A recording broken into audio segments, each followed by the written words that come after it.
85, 61, 726, ajá, 1762, 1762.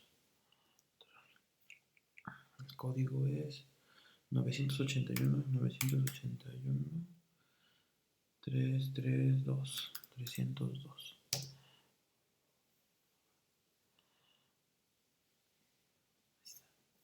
Unirse con video, unirse sin video.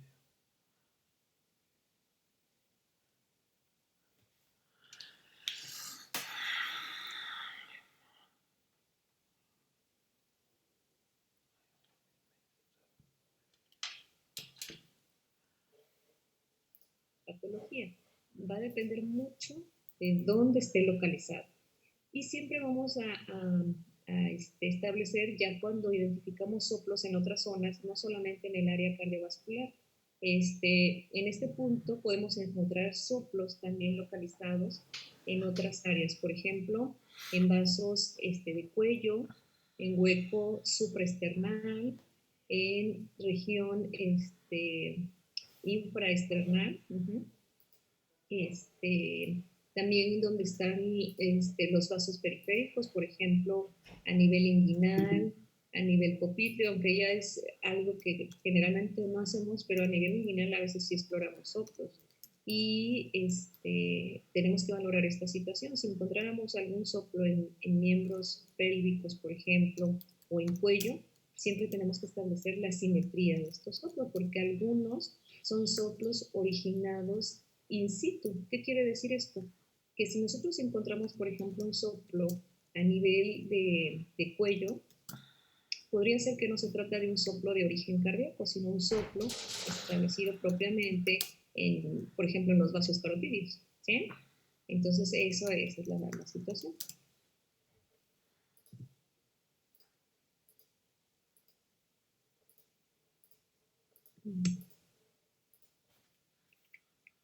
Se tarda un poquito más cuando comparto la pantalla.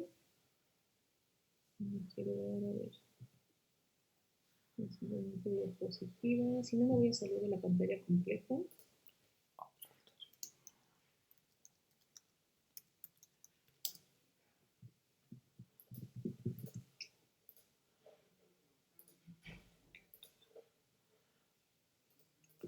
Doctora, Ahí está. ¿me podría volver a repetir por qué podemos encontrar soplos en algunas otras zonas? Como es en el cuello. Ajá, en cuello, en región inguinal, podemos encontrar soplos en brazos. ¿Por qué? Dos causas básicamente, porque son soplos irradiados y cuando son soplos irradiados tienen etiología cardíaca generalmente, ¿sí? Y otra, pueden ser soplos generados in situ, es decir, lesiones propiamente localizadas a nivel vascular en esa zona, ¿sí? Sí. Ok, esto es lo que ayer su compañera nos comentó, ¿sí? Los focos de ocultación. Deben de tener mucho cuidado porque más adelante lo vamos a ver, pero para toma de electrocardiograma a veces se confunden. Y esto es algo que a todos nos pasó cuando hicimos también la carrera, que confundimos los focos de ocultación con la localización de las perillas a la hora de tomar un electrocardiograma.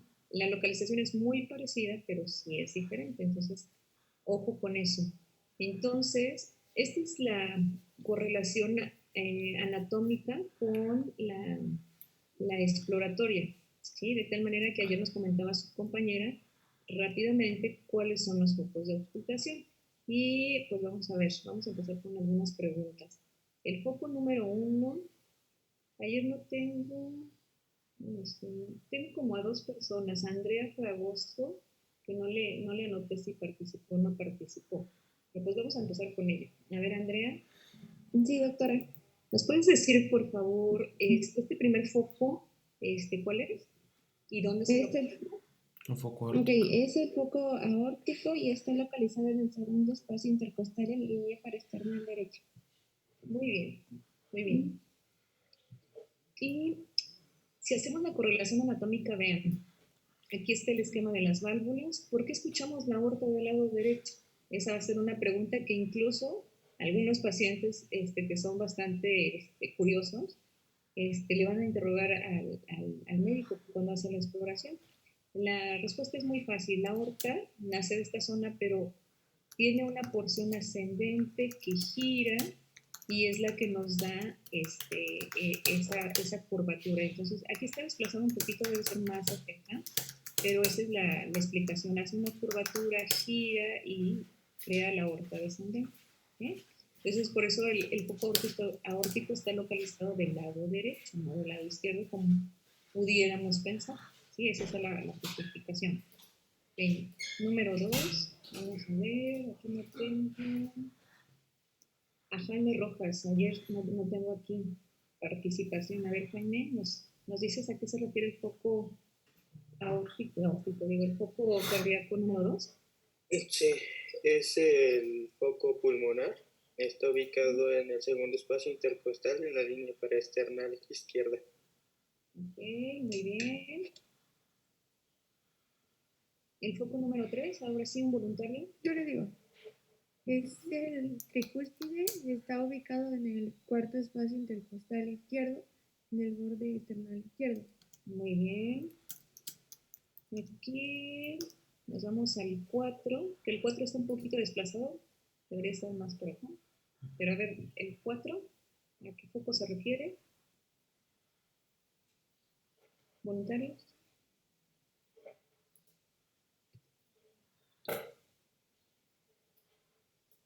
El 4 es el foco mesocárdico. Ah, muy bien. ¿Y localización? Se encuentra en el cuarto espacio intercostal en la línea paraesternal. Ok, muy bien. Y ese foco a veces también lo pueden encontrar como aórtico accesorio o como foco accesorio nada más, así lo pueden encontrar en la literatura. Y finalmente el número 5, ¿qué foco auscultatorio es? Es el mitral. O apexiano también. Ajá, o apexiano también. Muy bien. ¿Y dónde se Doctora, El quinto. Es el espacio intercostal entre la línea medioclavicular izquierda.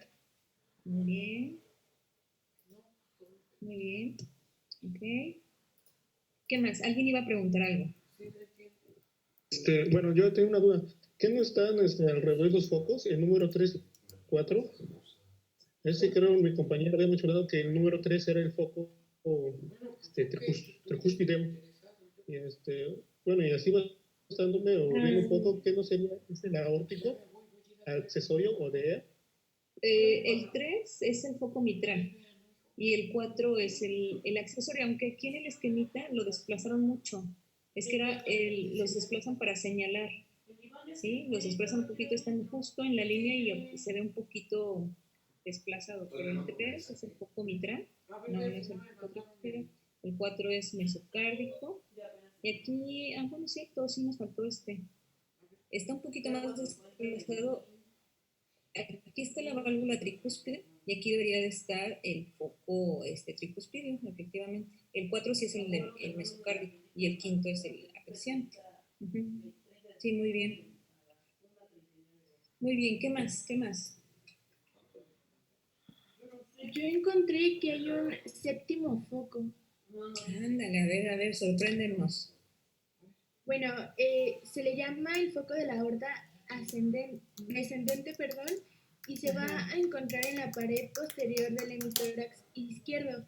Y se va a localizar de la tercera a la 12ª vértebra dorsal. Sí, más que foco es una maniobra auscultatoria, es como una herramienta y que utilizamos mucho en los pequeños o cuando ya tenemos un interrogatorio un poquito dirigido. Generalmente ese foco lo exploramos cuando sospechamos coartación aórtica. No vamos a hablar de ella porque es otra cardiopatía congénita, pero generalmente igual, si escuchamos un soplo a nivel aórtico, en personas jóvenes, sí, efectivamente tenemos que explorar la parte posterior del tórax y a ese nivel se comenta debemos de tener un poquito más de cuidado para identificar si no hay un soplo en esa zona. ¿Sí? Muy bien. Sí, no en todas las literaturas aparece. Qué bueno que lo revisaste. No aparece de manera rutinaria. Más bien es un foco que se ausculta ya de manera muy dirigida. Por eso no se hace de rutina. ¿Sí? ¿Algo más?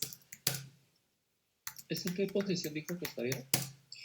Lo exploras estando el paciente sentado y exploras en la espalda. ¿Sí? No es una exploración anterior, es una exploración tórax posterior. Gracias. Sí, ¿qué más? ¿Qué más? Nada, pues bueno, vamos a... Profesora, entonces el 4, que es el mesocárdico o aórtico accesorio, ¿también se puede llamar pulmonar secundario? No, generalmente es mesocárdico o accesorio. Uh-huh. Bueno.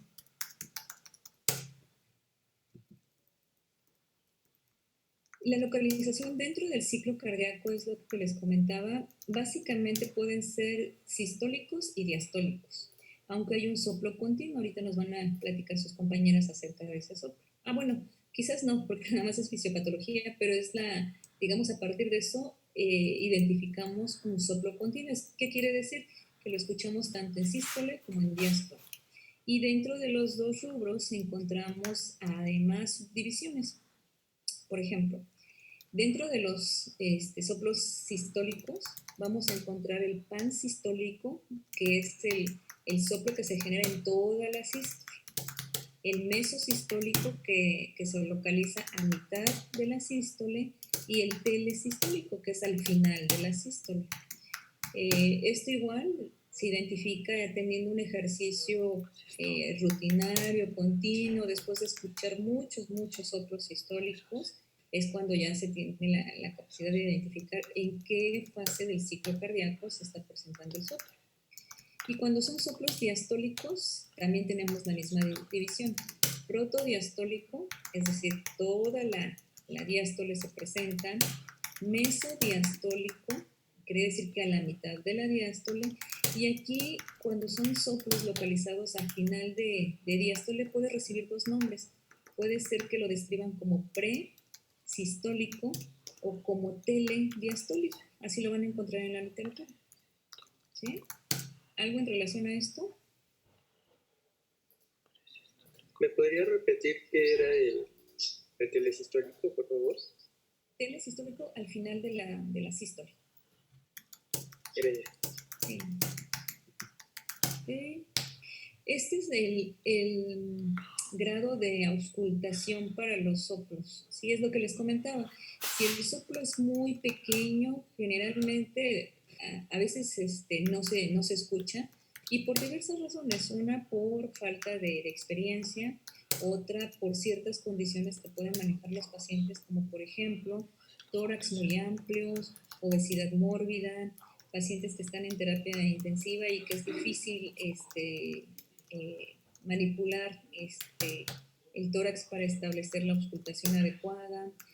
Entonces esas pueden ser algunas justificaciones de por qué no podríamos escuchar un soplo grado 1. El grado 2 ya es un soplo que es fácilmente identificable, ¿sí? Y el grado 3 pues es ya un grado moderado. Incluso se puede encontrar frémito, que recuérdenme qué es el frémito. ¿Qué es el frémito? Es vibraciones. la vibración secundaria a un soplo. Exacto, muy bien. Esa es una definición muy acertada. Y pues bueno, los soplos de grado 4 y grado 5 ya son intensos, ¿sí? ¿Sí? Entonces se habla de que el grado 6 incluso para clínicos muy experimentados pueden prácticamente escucharlo a distancia, pero la realidad es que siempre utilizamos el estetoscopio. Es difícil que hagamos un ejercicio sin estetoscopios actualmente. También hay otra clasificación, depende de la literatura, y hay quien los clasifica de grado 1 a grado 4 nada más, pero la distribución en cuanto a intensidad es básicamente la misma. Creo que, vamos a ver, y creo que hasta ahí se quedó. Hay otras situaciones con la exploración. La exploración auscultatoria en cuanto a soplos brinda otra serie de cuestiones. Por ejemplo, hablamos de una exploración dinámica. Las exploraciones dinámicas son maniobras que realizamos para incrementar o para identificar mucho mejor los soplos. Esas no las vamos a revisar ahorita porque para cada patología hay ciertas maniobras que mejoran la auscultación. Algunas maniobras que empleamos son, por ejemplo, la maniobra de Valsalva, la de apnea, la de posición en cuclillas, la de presión de manos. Entonces son maniobras que utilizamos para mejorar la hemodinámica cardíaca y eso nos permite auscultar mucho mejor los ciclos cardíacos. En la literatura a lo mejor por ahí encontraron algo de eso. ¿Dudas, preguntas, algún comentario que hayan encontrado anexo? Yo encontré algo sobre las tonalidades. Ajá. Bueno, decía que era importante ver qué tonalidad tenía, si era aguda o grave, pero nada más. Ajá. También se puede hablar de timbres. Hay timbres, soplos que han descrito como musicales, soplos que son ásperos, soplos que son suaves. Entonces, esas clasificaciones también las van a encontrar. Son descripciones básicamente en cuanto a qué tan intenso o qué tan débil se percibe el soplo. También pueden encontrar esa clasificación en las literaturas. ¿Bien? ¿Alguna otra pregunta, chicos? ¿Qué se refiere con un desdoblamiento de un fluido cardíaco? Buena pregunta. El desdoblamiento es un fenómeno que puede ser fisiológico o patológico. Va a depender mucho, primero, de la edad y de la maniobra que realicemos para identificar. Un desdoblamiento quiere decir que escuchas como un pequeño ruido secundario. Escuchas un primer ruido que es tic, segundo ruido tic tic, ese es un desdoblamiento. Es mucho más fácil siempre cuando los auscultamos, la verdad. Voy a tratar de compartirles unos videos para que sea un poquito más didáctico esta situación. La realidad es que solamente escuchándolo es cuando se identifica. Y una de las maniobras para identificarlo es precisamente pedirle al paciente que respire profundamente y aguante la respiración. Si hacen esta maniobra, un desdoblamiento fisiológico desaparece, pero un desdoblamiento persistente nos habla de patología, generalmente. ¿En quiénes podemos encontrar desdoblamientos, sobre todo del segundo ruido? En niños pequeños, mujeres jóvenes, mujeres embarazadas. Y en pacientes que tienen a veces persistencia del conducto. Ya la persistencia del conducto, como vamos a ver hoy, ya no es un fenómeno normal, ya es una patología. ¿Eso sería por el cierre de la válvula pulmonar? Así es. Así es, por eso hacemos maniobra respiratoria. La maniobra respiratoria incrementa el retorno venoso y eso hace que sea mucho más evidente. Cuando hay una patología es persistente. Cuando es una situación fisiológica porque en ese paciente a lo mejor la hipervolemia está presente, por eso se ausculta, pero con la respiración profunda ya, ¿no? Porque quiere decir que la volemia es en realidad normal. Y es muy frecuente en niños es mucho más frecuente. Aunque ahorita vamos a ver el tema, toda patología o todo paciente pediátrico que se le ausculta un soplo, por obligación necesitamos protocolizarlo, es decir, estudiar a ese pequeño con un electrocardiograma, con una radiografía de tórax, con un ecocardiograma, porque aunque la clínica nos oriente a que es un soplo fisiológico, los soplos fisiológicos quieren decir que son soplos generados en personas que no tienen patología cardíaca. Así también lo van a encontrar. Soplo inocente, soplo fisiológico, soplo funcional. Por ejemplo, Un paciente que tiene anemia, creo que ya se los comenté, un paciente que tiene anemia generalmente puede desarrollar hipervolemia también. ¿Por qué? Porque es un método compensatorio.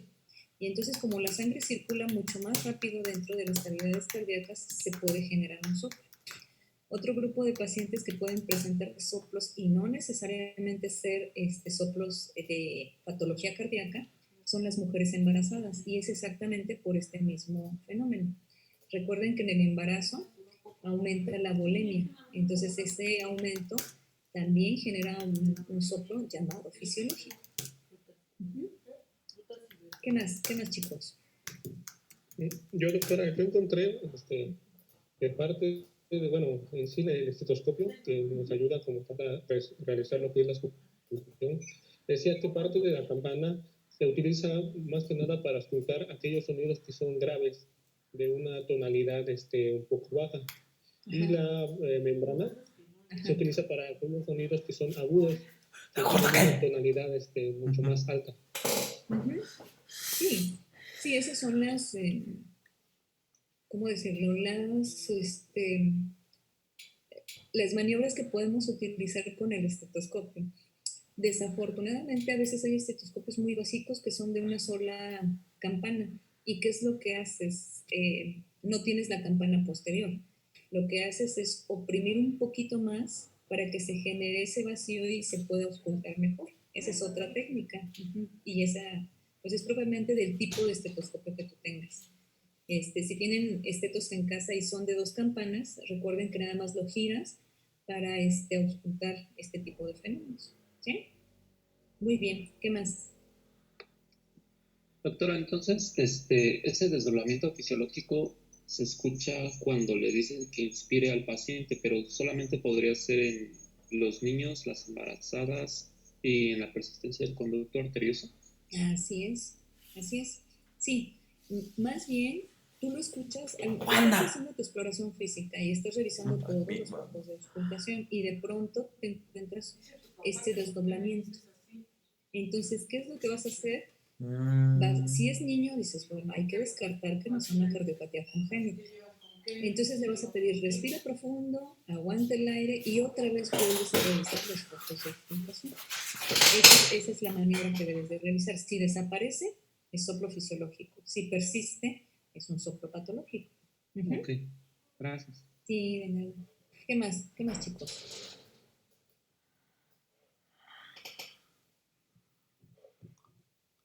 Yo encontré algo de los chasquidos de apertura, que también pueden ser audibles al momento de realizar la auscultación.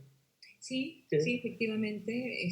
Los chasquidos de apertura en mujeres y en personas muy delgadas pueden ser perceptibles. ¿Sí? Los fenómenos auscultatorios en pacientes que tienen poca masa muscular son más fáciles, ¿sí? Porque, pues, efectivamente, la transmisión es mucho más rápida, entonces es más fácil que los podamos escuchar. ¿Qué más encontraron? Conforme avancemos en cada una de las patologías, vamos a ir identificando fenómenos auscultatorios que también vamos a ir explicando. ¿Sí? Pues ya empiecen. Si no hay más preguntas, entonces le vamos a dar la palabra a las compañeras. Que nos compartan su mapa mental. Y en lo que ellas cargan su imagen, vamos a dar una pequeña introducción. Las cardiopatías congénitas son un grupo de patologías que no solamente se presentan en la etapa... Doctora, Ajá. Disculpe, es que dice que no puedo compartir mi pantalla porque, bueno, el anfitrión lo desactivó. ¿Lo desactivé? O no sé, así dice. Es que está en inglés. A ver, déjame ver. Seguridad. Sí, aquí está. Permitir que los participantes compartan pantalla. Vamos a ver. A ver, inténtale. Así ya, gracias. Ajá. Mira, ni cuenta me había dado. Ajá, entonces las cardiopatías congénitas son entidades que no solamente se presentan en la edad pediátrica. Muchas veces, y sobre todo el tipo de cardiopatías congénitas que vamos a revisar el día de hoy, son cardiopatías que le permiten al paciente evolucionar a una etapa incluso adulta. Hay muchos pacientes que son identificados ya hasta que llegan a una revisión, a veces de rutina por el trabajo, a veces porque están embarazadas, a veces porque apenas empiezan con manifestaciones. Entonces son cardiopatías que generalmente son muy nobles y que permiten un fenómeno de adaptación.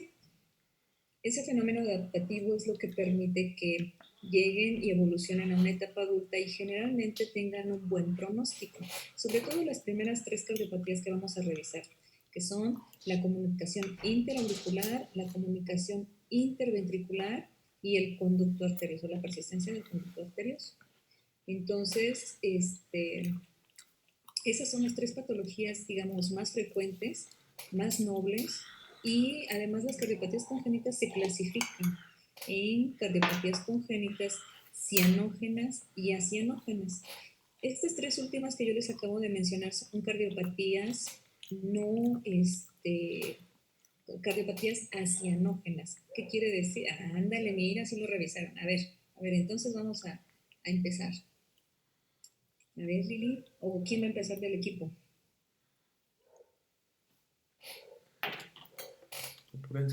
Sí, bueno, también lo revisamos y nada más pues lo pusimos para como guiarnos que las cardiopatías congénitas se dividen dependiendo de si producen cianosis.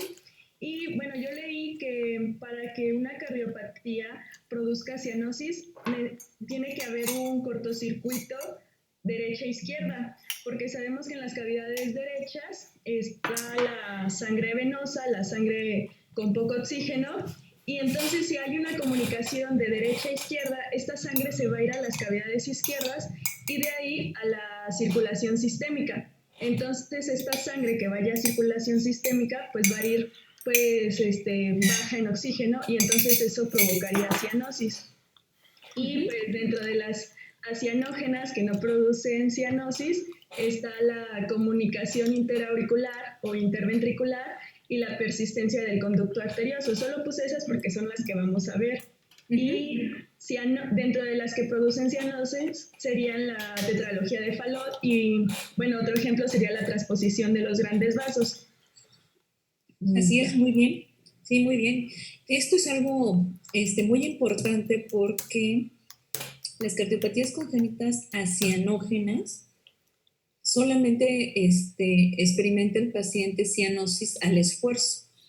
Entonces, más adelante lo vamos a ver, pero cuando los niños, por ejemplo, pequeños, comen, cuando realizan alguna actividad física, es cuando suelen presentar limitación al esfuerzo y cianosis. La cianosis puede ser tanto central como periférica, pero casi siempre la mamá identifica que la cianosis es central, es donde más ponen atención. Entonces, de entrada, si tienen digamos que un niño pequeño, a un bebé, donde el interrogatorio pues no lo podemos hacer directo, lo hacemos de manera indirecta, casi siempre la familia es la que se da cuenta de la alteración. Y es ahí donde podemos de inmediato establecer qué tipo de patología es. Si un bebito llega a la consulta por cianosis, en automático vamos a pensar primero cardiopatía congénita. Segundo, si es cianógena, quiere decir que el compromiso cardiopulmonar es más severo. Y pues vamos por orden de incidencia, la principal, tetralogía de Fallot, por eso es la que vamos a revisar. Hay muchas patologías cianógenas, pero la tetralogía de Fallot es de las más comunes dentro de las cardiopatías congénitas cianógenas. ¿Qué más?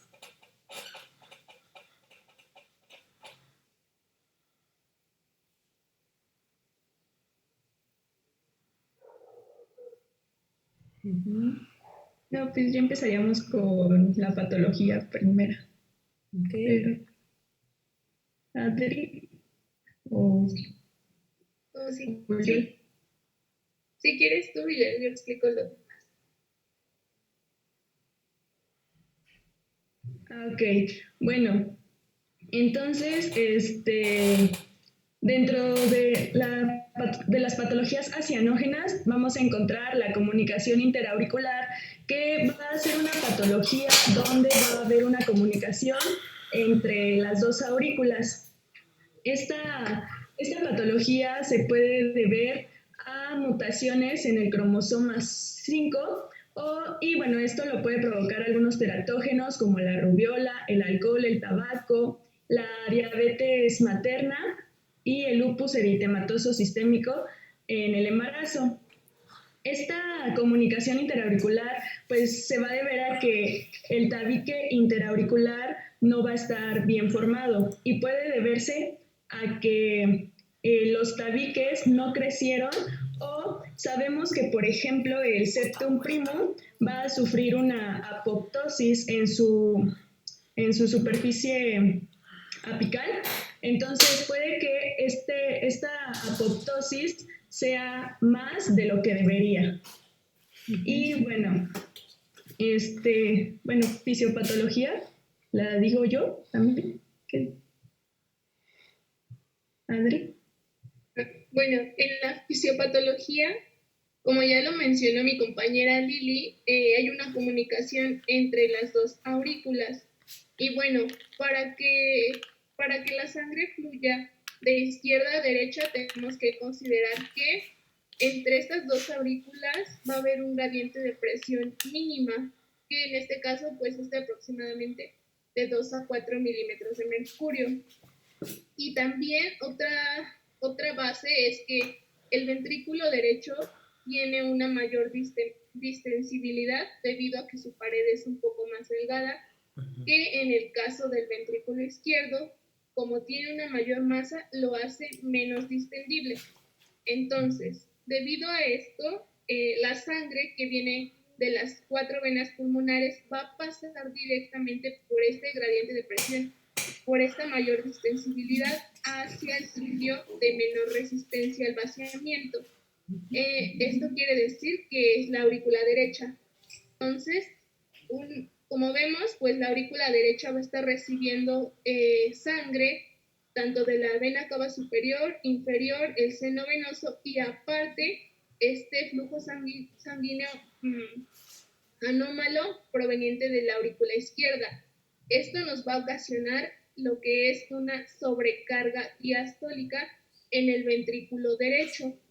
Y bueno, como vamos a tener un aumento en el volumen sanguíneo, sabemos que del ventrículo derecho va directamente hacia la circulación menor, vamos a tener una hipervolemia pulmonar, o sea, el flujo que va a los pulmones va a estar aumentado, y además pues va a tener un hiperflujo tricuspideo por este aumento de volumen.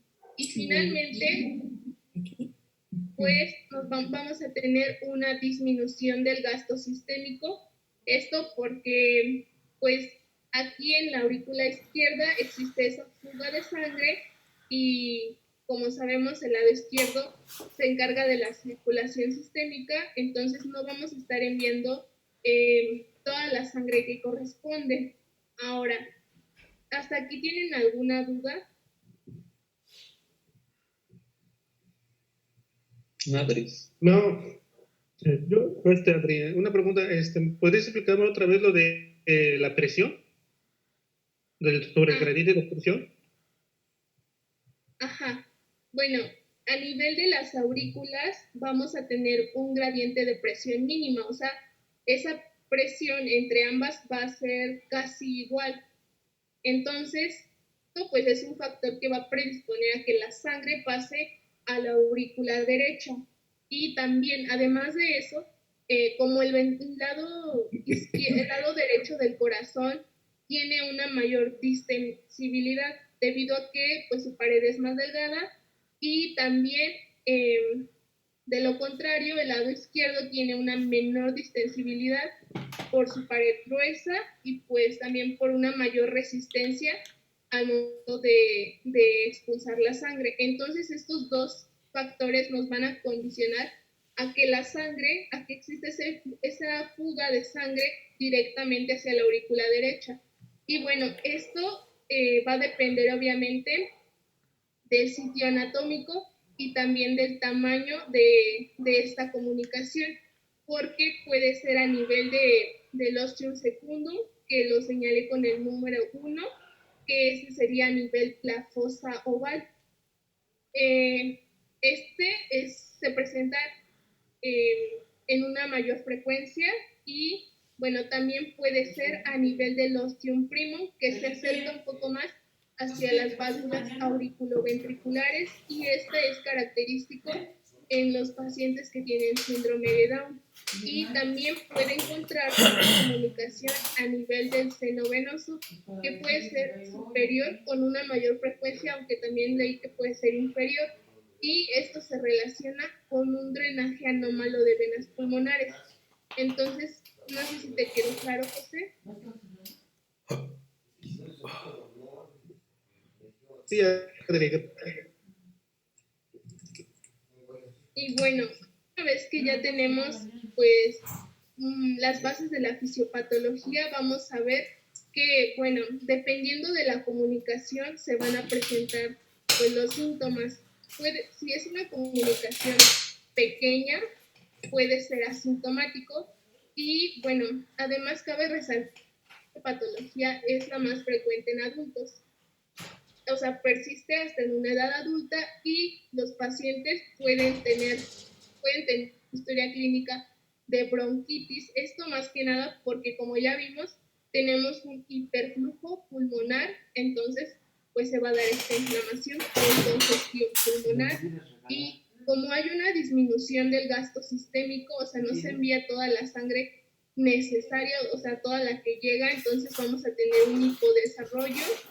Y bueno, ya en condiciones un poco más avanzadas puede evolucionar al síndrome de Eisenmenger. Y en el caso de los signos, vamos a tener una cardiomegalia, más que nada por el ventrículo derecho. Vamos a tener lo que es el abombamiento apex desplazado hacia afuera por esta dilatación de la sobrecarga diastólica. Y también encontré que vamos a tener un soplo sistólico, más que nada en el foco pulmonar, por este hiperflujo pulmonar, y un desdoblamiento amplio constante en el ruido número 2. Y bueno, por otra parte también tenemos que las comunicaciones grandes, o sea, puede haber una combinación que se combina cuando no hay un tabique interauricular por completo, o sea, no existe, y vamos a tener lo que es la aurícula única, y aunado a esto vamos a tener defectos en el orificio oval, y van a constituir el 69% de las comunicaciones auriculares. ¿Hasta aquí tienen alguna duda? ¿Cuál es el síndrome de El de los síntomas. Sí. Es el síndrome de Eisenmenger. Gracias. Sí. Que esa es la evolución más aparatosa de todas este grupo de cardiopatías congénitas. Es ya la compresión propiamente ya de una situación que afecta incluso a nivel pulmonar. Cuando ya se desarrolla este síndrome, desafortunadamente la enfermedad está tan avanzada que es más difícil otorgar un tratamiento. ¿Van a hablar acerca de algo más, de comunicación intraauricular? No.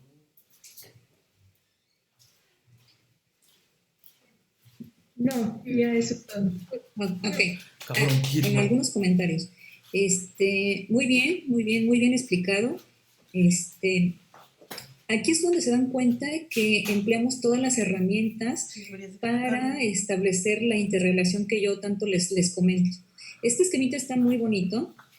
Vemos cómo están las aurículas, ventrículos y nuestras nociones básicas de las materias de anatomía y fisiología. Aquí es donde establecemos la interrelación que yo tanto les comento. Normalmente, la aurícula izquierda con la aurícula derecha no debe de estar comunicada. Este tabique es precisamente lo que establece la separación entre las dos estructuras. Si ustedes se remontan a la etapa fetal y a la circulación fetal, van a encontrar que esta comunicación debe de estar. ¿Por qué? Porque en la circulación fetal, sí, recuerden que es a la inversa, ¿sí? Debe de estar permeable y es lo que permite la subsistencia del producto. Entonces, esta zona que les comentó su compañera, que es el ostium secundum, en la etapa fetal está abierto. Y eso es normal. Una vez que nace el bebé, hay varias teorías acerca de cómo se cierra esta comunicación. Una es que por la variabilidad del oxígeno crea una especie como de colapso y es lo que hace que estas capas se cierren. Otra es que las resistencias pulmonares que están por acá, las resistencias van disminuyendo poco a poco y eso es lo que hace una compresión y genera ese cierre. Entonces, en etapa fetal es normal que exista una comunicación, pero al momento del nacimiento debe de cerrar. Otra situación es que en niños, bueno, en bebés, en productos prematuros, pudiera presentarse una comunicación interauricular. Y ahí lo que vamos a valorar son tamaño y la repercusión hemodinámica. Lo explicó muy bien su compañera. Recuerden que cavidades derechas están diseñadas para volemia. Cavidades izquierdas están diseñadas para presión, incluso dentro de las características anatómicas. Por eso el ventrículo izquierdo, vean, tiene una masa muscular mayor, es más rugoso, tiene más músculos, y las cavidades derechas están dedicadas prácticamente a establecer el volumen que se expulsa hacia los pulmones. De tal manera que si persiste esa comunicación después del nacimiento, efectivamente aumenta el volumen que está en esta zona y como es se dice que las cavidades derechas son muy amigables, son muy complacientes.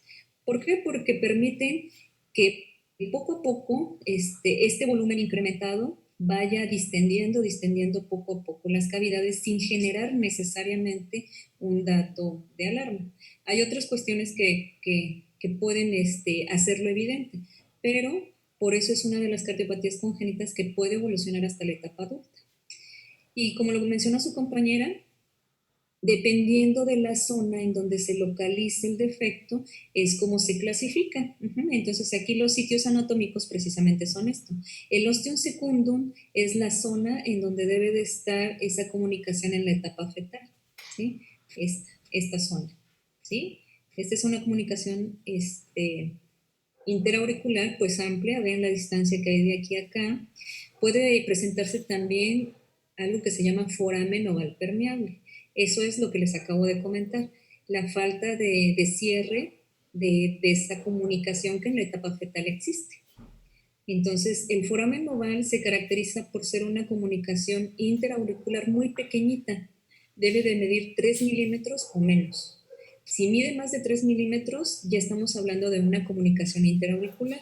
Si mide menos de 3 milímetros, estamos hablando de un foramen oval permeable, que igual es una comunicación interauricular, pero es una clasificación dentro de la localización de estos defectos interauriculares. Muchas veces también se puede presentar el ostium primum, que es lo que les comenta su compañera, y el defecto está localizado acá arriba, muy cercano a la zona de los vasos. El ostium primum es de las patologías, digamos, que más llamativas, porque al existir una falta de separación, pues obviamente puede ser más aparatoso este flujo de izquierda a derecha que normalmente no debería de existir. Muy bien explicado. Como les comentó su compañera, pues vean aquí otra vez nuestras bases de anatomía. Como la volemia puede ser incrementada, va a haber dilatación de cavidades derechas, puede haber cierto grado de reflujo. El volumen se regresa hacia las venas pulmonares y recuerden que las venas pulmonares vienen obviamente de los pulmones y causan primero aumento de la presión venocapilar y después hipertensión pulmonar. Y entonces si la presión pulmonar se incrementa, por eso a nivel de la válvula vamos a escuchar un sonido, que muy bien lo explicó ella. Ajá. Entonces, todo esto, por eso a mí me interesa que les quede muy claro la fisiopatología, porque si tenemos clara esta situación, a partir de ahí vamos a dar la pauta de la explicación de por qué está pasando estos fenómenos, qué es lo que voy a encontrar a la revisión clínica y qué voy a encontrar con mis herramientas de diagnóstico. Entonces ya ella lo explicó muy bien. ¿Qué vamos a encontrar? Pues bueno, un soplo, que si es el soplo propiamente de la sella, vamos a localizar un soplo a nivel de mesocardio. Y si este paciente ya tiene hipertensión pulmonar, entonces vamos a escuchar un soplo además en el foco pulmonar. Si el defecto fuera pequeño y escuchan un soplo a nivel de la pulmonar, de todas maneras establecemos la asociación, ¿sí? Aunado a todas las características que ya les comentó su compañera. ¿Sí? ¿Qué más? ¿Qué más?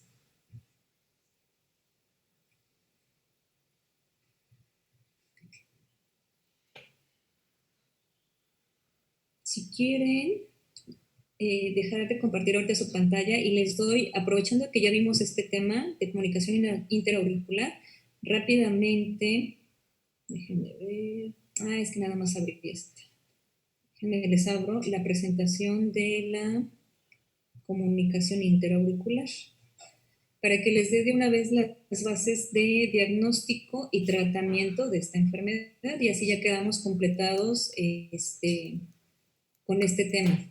Mientras, si quieren hacer alguna pregunta, aportación de lo que leyeron de esto de fisiopatología.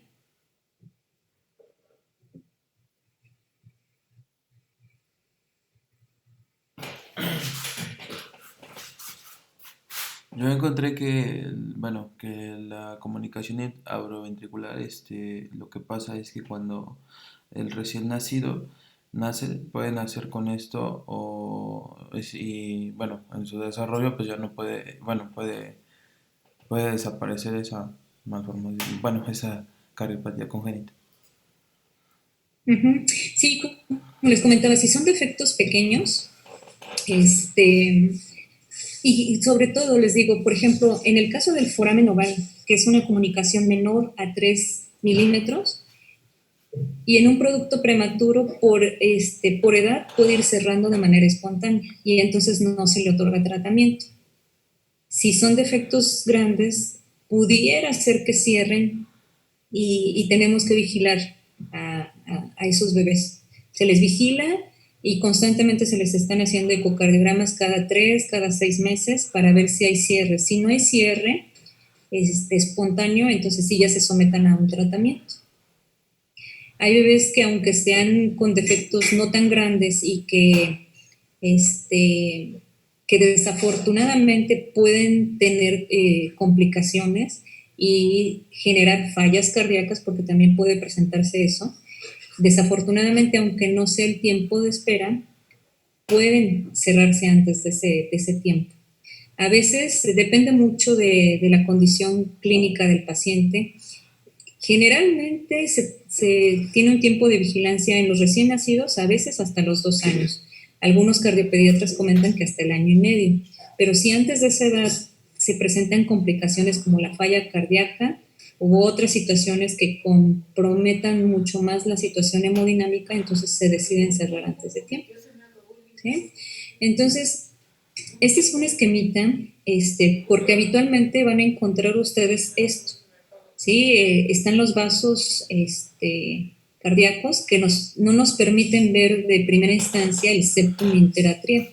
¿Sí? Entonces, cuando se hace un corte anatómico para observar esto, ya es cuando podemos identificar y saber un poquito más. Entonces, vean la cercanía de los vasos aorta y pulmonar con el septum, ¿sí? De tal manera que la clasificación que les comentó su compañera de ostium primum es la que pudiera comprometer un poquito más la hemodinámica cardíaca. ¿Por qué? Por la cercanía que tiene con los vasos. Aunque por orden de frecuencia, como también se los mencionó ella, la más frecuente es la ostium secundum. Por la situación del foramen oval permeable, de que esta zona es la que generalmente puede tener menos grosor dentro de las capas del corazón, ¿sí? Entonces, no voy a hablar mucho de esto, su compañera les hizo muy buena presentación. Solamente comentarles que también dentro de la etiología de esto, aunado a todos los factores que su compañera les mencionó, la falta de fusión de los cojinetes endocárdicos es lo que genera este tipo de defectos. El corazón en la etapa embrionaria lo que hace es que son capitas externas que se unen hacia el centro. Y como les comentaba, el foramen oval permeable es lo que permite la circulación fetal y cuando nace el bebé se cierra, pero a veces las capitas son muy delgadas. Hay otras patologías como aneurismas, que lo único que quiere decir es que el grosor es normal, y de pronto la zona del ostium secundum es más delgadita, pero no está abierto. O sea, la capa se formó más pequeña y eso es lo que hace que se abombe en esta zona. ¿Sí? Entonces, esa es la cuestión con este tipo de patologías. Bien, aquí esto ya lo mencionó su compañera. El ostium secundum es el más frecuente. Los tipos, pues obviamente ya los mencionaron, son dependiendo de la localización anatómica, es conforme los vamos a clasificar. El seno venoso, pues obviamente es el que se localiza también más alto, es un defecto, como les mencionaba, en un corte de los vasos, y se localiza en la parte superior. El foramen secundum, que es el foramen oval que les estaba comentando, y todos los demás que ya más o menos mencionaron. Alteraciones anatómicas son las alteraciones secundarias que podemos encontrar. Puede también haber una situación de ausencia total del septum interatrial y esto nos otorgaría un defecto que se llama aurícula única. Entonces, es necesario que siempre se haga una exploración ecocardiográfica. Y la persistencia de foramen, agujero oval persistente, el defecto también de los senos venosos. Esto finalmente se traduce en una cardiomegalia a expensas de cavidades derechas. Va a haber dilatación de la arteria pulmonar, como les mencionó su compañera. Va a haber disminución de la otra. Y quiero mostrarles este video. Este es un ecocardiograma. Ya les comenté que les voy a hacer una clase acerca de todos los estudios de apoyo. El ecocardiograma es un ultrasonido cardíaco y es una de nuestras herramientas que la utilizamos ya prácticamente como el electrocardiograma. ¿De qué se trata? Básicamente de tener una valoración no invasiva del corazón. Esta es una imagen que se llama apical 4K. Arriba van a identificar los ventrículos, abajo van a identificar las aurículas. Y vean, este es el septum interventricular, abajo están las aurículas, septum interatrial, cavidades derechas, cavidades izquierdas. Aquí, bueno, está la imagen fija, pero ahorita que corra van a observar. En el septum interatrial vean cómo el grosor inicial es normal, después hay un defecto y después hay una conclusión. Así es como lo vamos a ver en los estudios. La imagen del ecocardiograma, curiosamente, siempre en adultos trabajamos con una imagen invertida. Eso es algo con lo que nosotros estamos muy familiarizados. Esta es la punta del corazón y si se fijan en el esquema anatómico era al revés. Aquí estaría la base y estarían las aurículas. En ecocardiograma de adultos trabajamos con la imagen invertida y esto es algo que es muy familiar para nosotros. Pero los cardiopediatras, ellos sí trabajan con la imagen anatómica como tal. Lo que hacen es que esta imagen la invierten. Entonces vean en movimiento cómo está ahí adelgazado el septum y hay una comunicación. ¿Sí? Bueno. La fisiopatología, la voy a ir más rápido. Hay sobrecarga, aquí nada más mencionarles, sobrecarga diastólica del ventrículo derecho. Esto crea una disminución del gasto cardíaco porque toda la volemia se va hacia el lado derecho. Por eso hay disminución del gasto cardíaco en estos pacientes. El cuadro clínico generalmente son asintomáticos, es lo que les comentaba al principio. Pueden no existir síntomas Y en pequeños, la causa más común de consulta son las infecciones respiratorias recurrentes. Precisamente la bulimia alterada condiciona una estasis sanguínea que promueve el crecimiento bacteriano. Por eso estos bebés o estos niños tienen infecciones respiratorias frecuentes. En el adulto no es tan marcada esta situación. Y pues bueno, lo que ya les comentó su compañera. Esto nos explica fácilmente también el soplo sistólico expulsivo que les decía a nivel pulmonar. También aquí podemos encontrar en algunas ocasiones el segundo ruido desdoblado, que puede ser amplio, constante y fijo. Por eso hablábamos dentro de la clasificación de los soplos, que pueden ser soplos continuos. Y una herramienta que vamos a encontrar dentro de las herramientas de diagnóstico es que en el electrocardiograma van a encontrar un bloqueo de rama derecha, ¿sí? Vamos a ver imágenes ahora que hagamos un pequeño repaso de electro, cuáles son las características del bloqueo de rama derecha. Les quiero mostrar el esquema nuevamente porque ahí es donde nos podemos basar para explicar por qué se presenta un bloqueo de rama derecha. Si recuerdan, en nuestra primera clase, bueno, vamos a utilizar este esquema. En nuestra primera clase hablamos acerca del sistema de conducción. El sistema de conducción inicia aproximadamente en esta zona con el seno, ¿con cuál? A ver, recuerden la situación anatómica. ¿Cómo es la conducción cardíaca? El nodo, a ver, ajá. Sí, el seno o nodo. ¿Nodo qué? El seno auricular. Ajá, el nodo sinusal, que se localiza entre las dos aurículas, viaja a través del septum interauricular, después al nodo aurículo-ventricular y aquí se divide. ¿Sí? Se divide en rama derecha, rama izquierda y las fibras de Purkinje. Entonces, fíjense cómo establecemos la correlación. Si normalmente la electricidad viaja de esta zona hacia esta zona y tenemos un defecto que impide esta conducción, esto nos va a generar un bloqueo, ¿sí? O sea, es decir, una falta de continuidad en el sistema eléctrico. Por eso los pacientes con conexión interauricular, dentro de las características, y eso sí es algo patognomónico, van a presentar bloqueo de rama derecha. Muchas veces también dependiendo del grado o del tamaño del defecto, vamos a encontrar que puede cursar con bloqueos incompletos o a veces pocos pacientes también pueden presentar un electrocardiograma normal, sin bloqueo de rama, ¿sí? Pero va a depender mucho del tamaño, de la localización, del defecto, ¿sí? Entonces, en términos generales, ¿qué pueden encontrar en el electro? Bloqueo de rama derecha, si tiene hipertensión o compromiso pulmonar, ondas PES muy acuminadas que nos hablan precisamente de eso.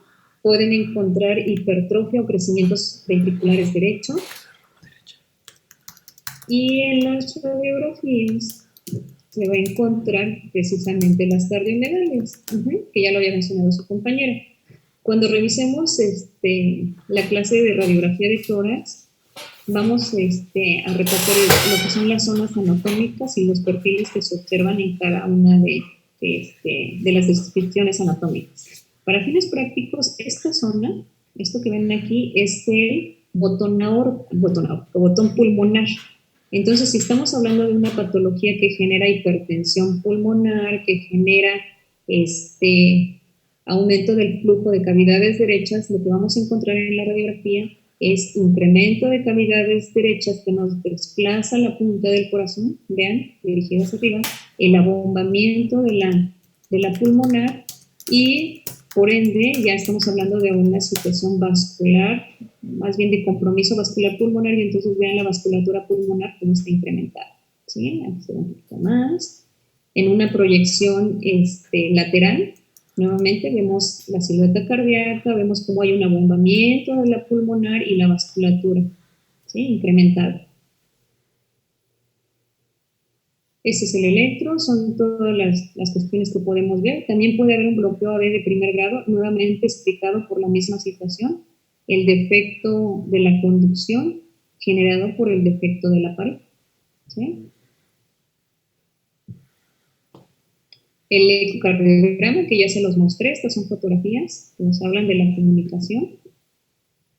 ¿Y cuál es el manejo de esta patología? Pues bueno, puede ser un manejo quirúrgico, aunque recientemente la medicina ya ha avanzado tanto que la gran mayoría de estos defectos se manejan con intervencionismo. Ahorita les voy a explicar rápidamente.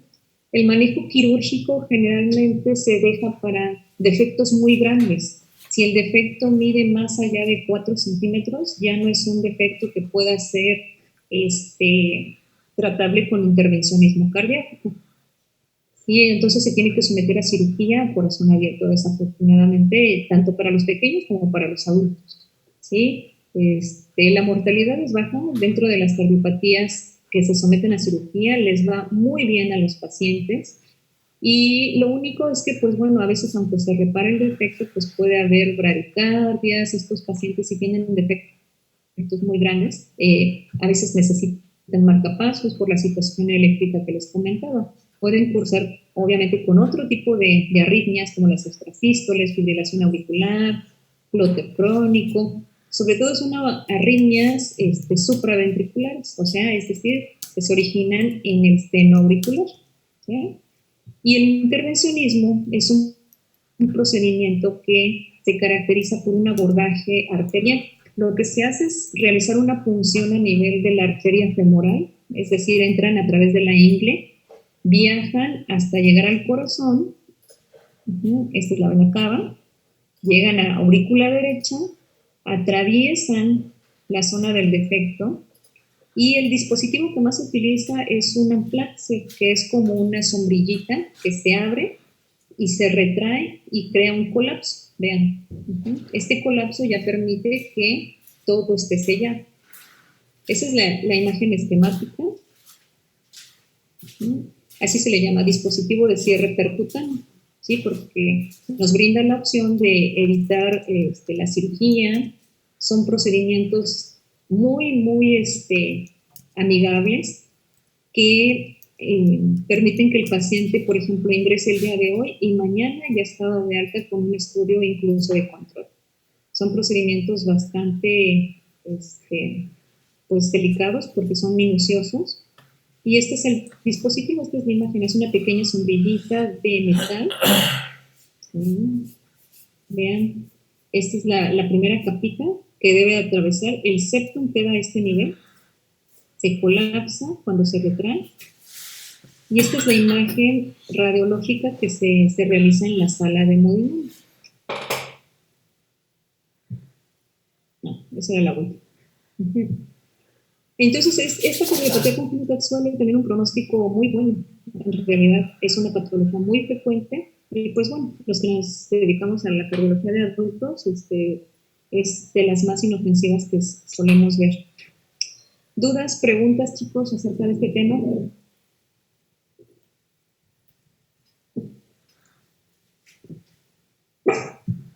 En el electro, ¿cómo dijo que iban a estar las ondas P? Pueden estar combinadas y nos habla de la hipertensión pulmonar. ¿Sí? Gracias. Sí, de nada. Muy bien, chicos. Doctora, es que yo tengo una duda, a lo mejor suena muy tonta, pero, por ejemplo, las compañeras habían mencionado que las cardiopatías congénitas se van a dividir en 2 grupos principales. Estas se van a basar pues en la presencia o no de cianosis. Pero es que yo las encontré como acianóticas y cianóticas. ¿Qué diferencia tienen con cianógenas o es lo mismo? A ver, entendí que es lo mismo. A ver, ¿otra vez? Ajá, es que yo las encontré como acianóticas y cianóticas, pero también estaban como cianógenas. Ajá, sí, es el mismo mismo. término. Es el mismo término, no se preocupe. Sí. Gracias. Sí, de nada. ¿Alguna otra pregunta de este tema? Y yo tengo una duda. Usted mencionó que este tratamiento de pacientes adultos era muy común, pero yo entendí que eran unas patologías pues, que se presentan en el nacimiento. Ujú. ¿No se pueden tratar mientras el paciente es pediátrico? Sí, sí, también. Sí, sí, en realidad los dos tratamientos son aplicables incluso para la edad pediátrica, ¿sí? Ahí la situación es que, pues obviamente nosotros lo vemos muy frecuentemente en adultos porque les digo, es una cardiopatía que permite la evolución y permite la adaptación y puede ser identificada hasta la etapa adulta. Pero los dos tratamientos también se aplican en la edad pediátrica, también por intervencionismo cardíaco y también por cirugía cardíaca. Doctora, Ujú, usted mencionaba lo del tratamiento quirúrgico ujú. e incluso vimos el que usted comentaba, la sombrillita. Entonces, en el dado caso que sea para un pediátrico, ¿sería el mismo diámetro que para un adulto? O sea, No, no mi mames. duda es que para el pediátrico le hacen Estás la loca. cirugía, le colocan la sombrillita, no recuerdo el nombre que usted dijo, Ajá. pero cuando esté en una etapa adulta, nuevamente va a tener una intervención quirúrgica para poder cambiarle esta sombrillita, o se le dejaría el mismo. Muy buena pregunta. Sí, sí, sí. Pues sí, finalmente los niños crecen. Afortunadamente este tipo de dispositivos tiene la ventaja de que crean una especie de cicatriz. Entonces puede ser que tú identifiques una comunicación interauricular, le coloquen la sombrillita que es Amplatzer, se los voy a escribir aquí en el chat. Ese Amplatzer obviamente pues es un dispositivo de material metálico que no se va a modificar, pero el bebé sí, el niño va a crecer, sus estructuras cardíacas y el resto de su cuerpo va a crecer. La ventaja de esto es que al crear una cicatrización, lo que va a crecer es el resto del tejido y esa cicatriz protege al dispositivo. Entonces no va a haber ninguna situación o necesidad de hacer un recambio. Es muy, muy difícil que hagan un segundo implante porque ya se despegó o porque ya se reaperturó esa comunicación interauricular. No, generalmente no pasa. Uh-huh. ¿Qué más? Sí. ¿Puedes repetir cómo se veía en el ultrasonido? ¿Cómo se veía? Ajá, de la imagen que había puesto con el Doppler. Ajá. ¿Se las comparto nuevamente? A ver, déjala localizo primero y ahorita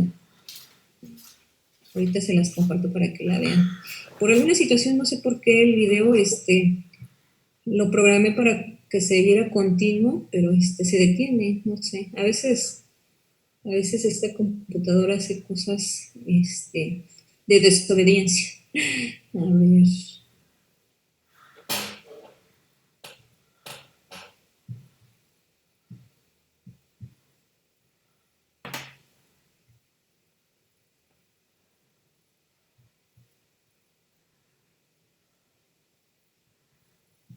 Ok, aquí está.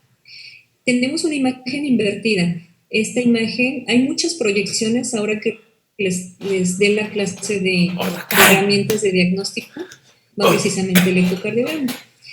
Esta es una imagen que se llama apical de 4 cámaras. En la parte superior vemos ventrículos y abajo aurículas. Lado derecho, lado izquierdo. Entonces, septum interventricular, septum interauricular. Si estas son cavidades izquierdas, estoy viendo la válvula mitral, y si estas son cavidades derechas, estoy viendo la válvula tricúspide. Y entonces vean el defecto. Empieza el grosor normal, vemos el defecto y después concluye con otra porción. De acuerdo a la localización, a ver, si pusieron atención en la clase, a ver. Y la localización es esta, ¿de qué tipo de comunicación intraauricular estamos hablando?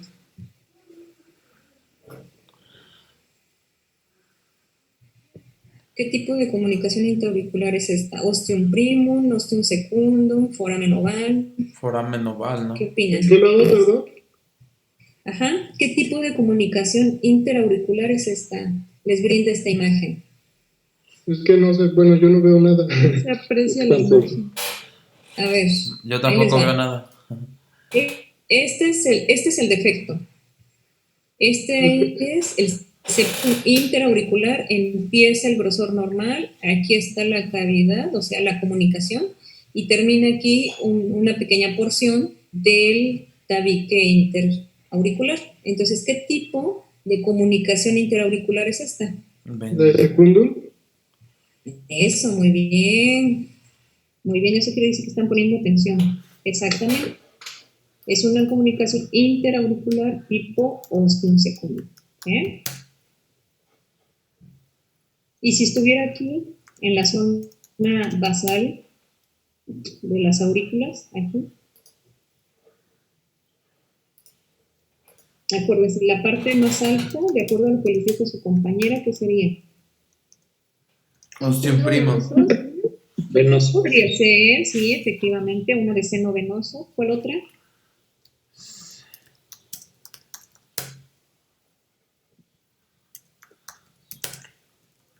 ¿Podría ser ostium primo? Podría ser un primo. Y si yo les digo que esta comunicación mide menos de 3 milímetros, ¿qué es? Ostium secundum. Si yo les digo que es muy, muy pequeñita a la hora de medirla. ¿No es lo de la persistencia del foramen oval? Así es. Muy bien. Muy bien. ¿Alguna otra pregunta?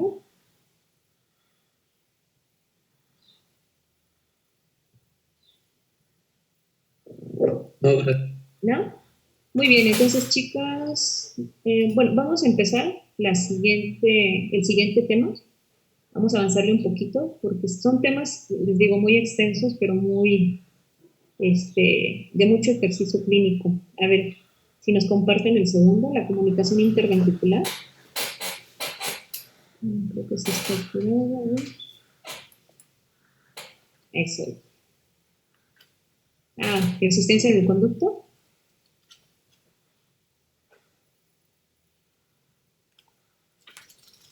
No, comunicación interventricular. Ok, muy bien, los escuchamos.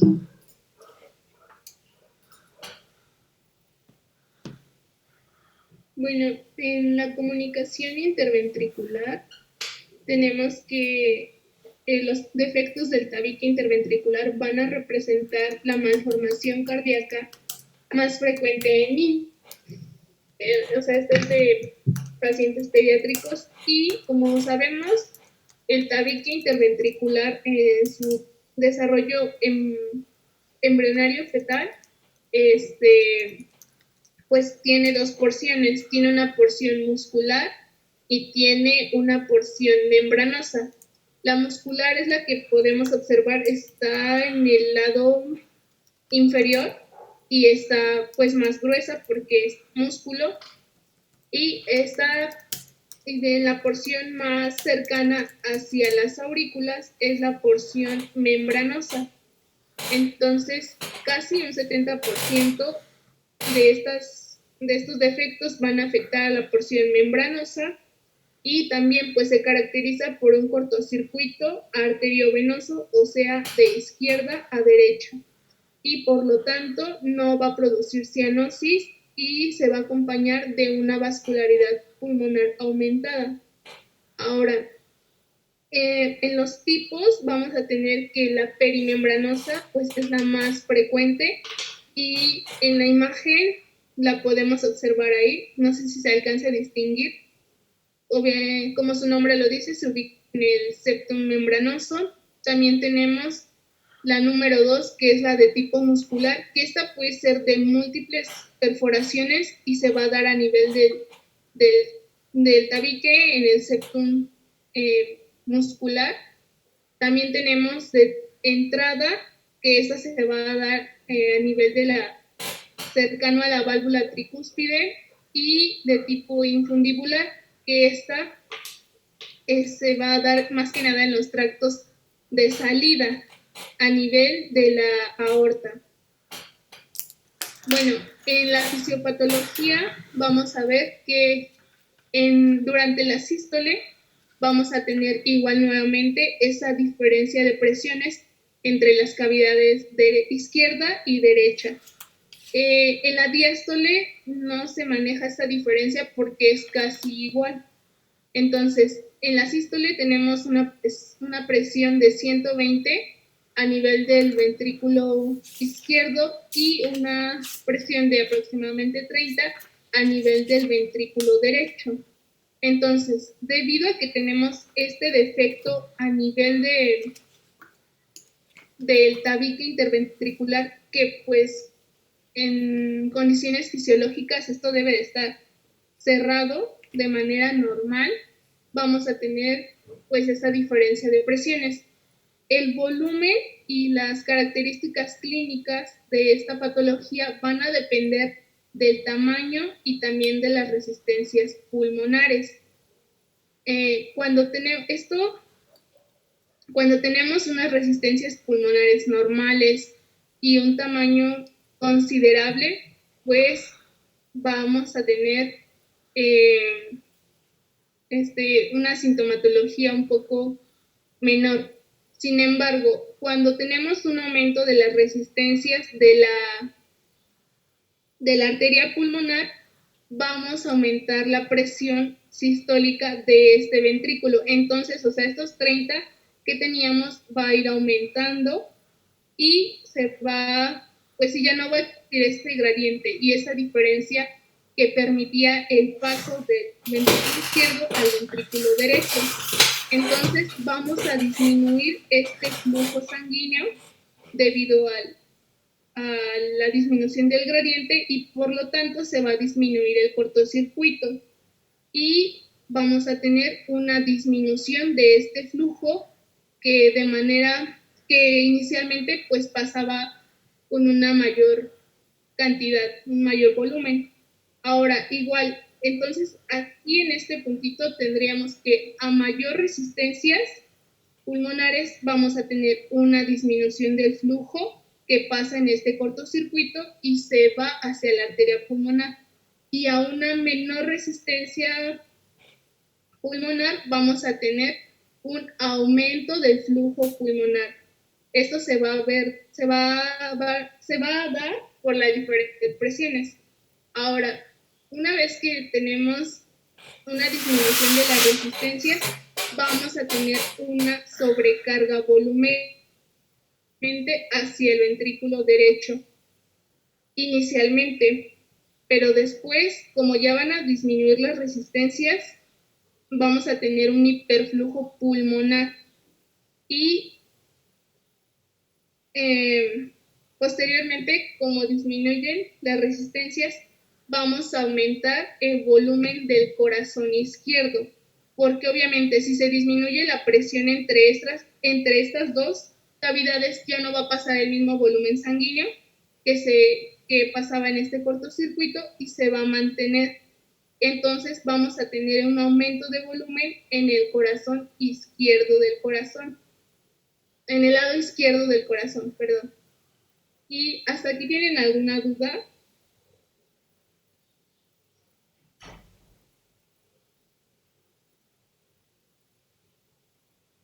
No.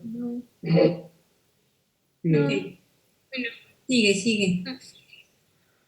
Se me olvidó mencionar un poquito de la etiología. Igual está dada por factores genéticos y la exposición a rodiola, alcohol, y esto nos va a ocasionar la persistencia de los espacios intertrabeculares, que estos espacios están de manera normal en el periodo fetal y también se sentará esta comunicación por una falta de fusión en las crestas conales. Esto sería ya a nivel, pues la comunicación sería a nivel de los grandes vasos. Y bueno, ahora vamos a tener una clasificación de estas comunicaciones que puede ser una SIP pequeña a nivel del septum membranoso. Esta generalmente va a ser asintomática porque obviamente el flujo sanguíneo va a ser menor. Y también vamos a tener la SIP pequeña o de Roger, que igual esta se va a dar en la porción muscular, pero igual su tamaño es pequeño y también va a cursar asintomática. Me parece que sí se presenta un soplo. Sí, curiosamente, en este tipo de patología el soplo puede ser muy intenso, pero ahí la situación es precisamente porque el defecto es muy pequeño y la sangre, al rozar con las paredes, crea un efecto acústico mucho más marcado. Por eso les decía en alguna de las clases que no siempre el soplo, bueno, más bien el grado de intensidad del soplo se asocia con el grado de severidad de la patología. Depende mucho de lo que estemos valorando. En el caso de las CIBs pequeñas, generan soplos muy aparatosos precisamente por eso. Ajá. Y bueno, cuando tenemos una comunicación más grande, entonces se va a asociar a hipertensión pulmonar, más que nada por la sobrecarga que tiene el ventrículo derecho. Vamos a tener ese aumento, igual una hipervolemia que va hacia los pulmones a través de la arteria pulmonar y va a desarrollar lo que es la hipertensión pulmonar. Y la clínica pues igual se parece un poquito a la anterior. Tenemos un hipodesarrollo, más que nada por la disminución del flujo sistémico debido al cortocircuito, un abombamiento.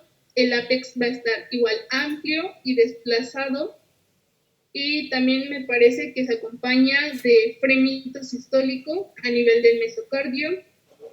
Sí. Y un soplo va a ser de tipo intenso, o lo sistólico es, creo que igual que abarca toda la sístole, ¿verdad? Así es, lo sistólico que abarca toda la sístole, justificado, vean, porque en sístole los dos ventrículos se contraen, entonces como hay un paso directo, no es un soplo de resistencia, sino es un soplo prácticamente continuo, por eso puede ser holosistólico. Muy bien. Y bueno, creo que sería todo. No sé si tengan alguna duda o algún comentario. Entonces, profesor, entonces, doctora, en cuanto hagamos la auscultación, el soplo lo vamos a escuchar durante la diástole. Sístole. Acuérdense Okay. que la sístole es la expulsión de la sangre. Entonces, como hay un defecto, al contraerse ambos ventrículos, se hace más evidente la comunicación entre ambos flujos. Entonces, por eso va a ser un soplo sistólico de entrada. Y como les menciona su compañera, puede ser durante toda la sístole.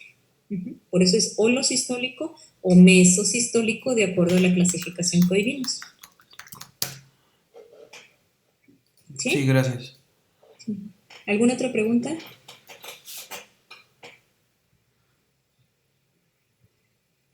Si se dan cuenta, por eso hago énfasis en la fisiopatología. Si nosotros entendemos primero nuestras bases de anatomía, nuestras bases de fisiología normal, en automático, cuando vemos la alteración, podemos sacar todo lo demás, todo lo demás. La fisiopatología es para mí la base que nos justifica todo, nos justifica síntomas, nos justifica qué vamos a encontrar en los estudios de apoyo diagnóstico y nos justifica cómo vamos a tratar este tipo de patologías. Y así es para todas las enfermedades en cardio y realmente toda la medicina es así. Si ustedes identifican primero la fisiopatología de cualquier situación, hacen un buen ejercicio clínico, en automático van a saber cómo tratar esa enfermedad. Muy bien. ¿Algún otro comentario acerca de la fisiopatología de la comunicación interventricular? No, pues no. ¿No? Bueno, chicos, yo creo que por tiempo le vamos a dejar aquí. Yo creo que sí vamos a tener que programar una que otra clase adicional para completar los temas. Lo están haciendo muy bien, veo que están estudiando, eso es algo muy bueno. Saquen apuntes diarios, hagan sus apuntes, porque la única manera en que ustedes saquen el provecho de esto es precisamente venir ya nada más a sacar sus dudas, a mejorar lo que ya estudiaron en casa, ¿sí? Entonces, vamos, miren, mis horarios sí son un poquito difíciles porque sí trabajo todo el día, entonces sí me desocupo alrededor de las 8, 8:30, pero si quieren podemos programar alguna clase, consúltenlo como grupo, si programamos alguna clase a las 8:30 y damos continuidad a todo esto, para no ir atrasándonos en el temario. El temario, como les comento, es muy, muy amplio, muy bonito, porque si se dan cuenta, estamos sacando toda la estructuración de lo que ustedes vienen estudiando de sus materias básicas. Desde la anatomía, fisiología, vamos a encontrar ahí la interrelación, que es lo que nos va a ayudar a establecer un buen diagnóstico y a partir de ahí tratamientos.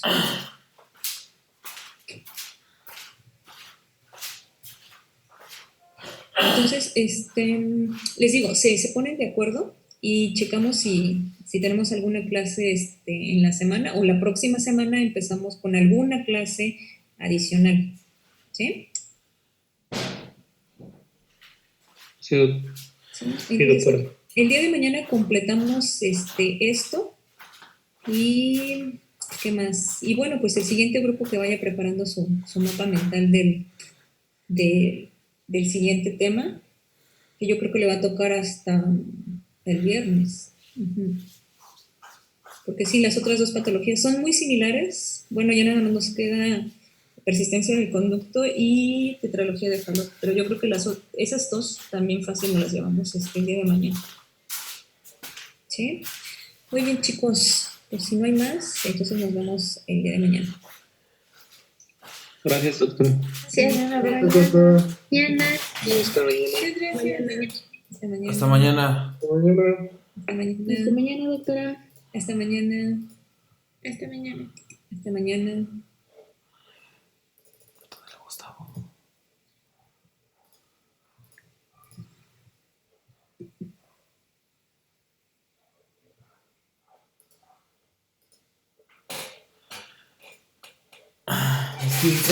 ¡Hostia, un segundo!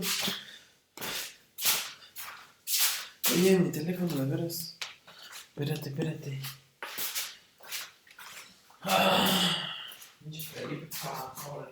Pinche Felipe.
internet está bien lento, güey. Yo es que lo he intentado y nunca se ha podido. A ver si puedes, güey. Si no, al rato nos vemos. Ah, sí.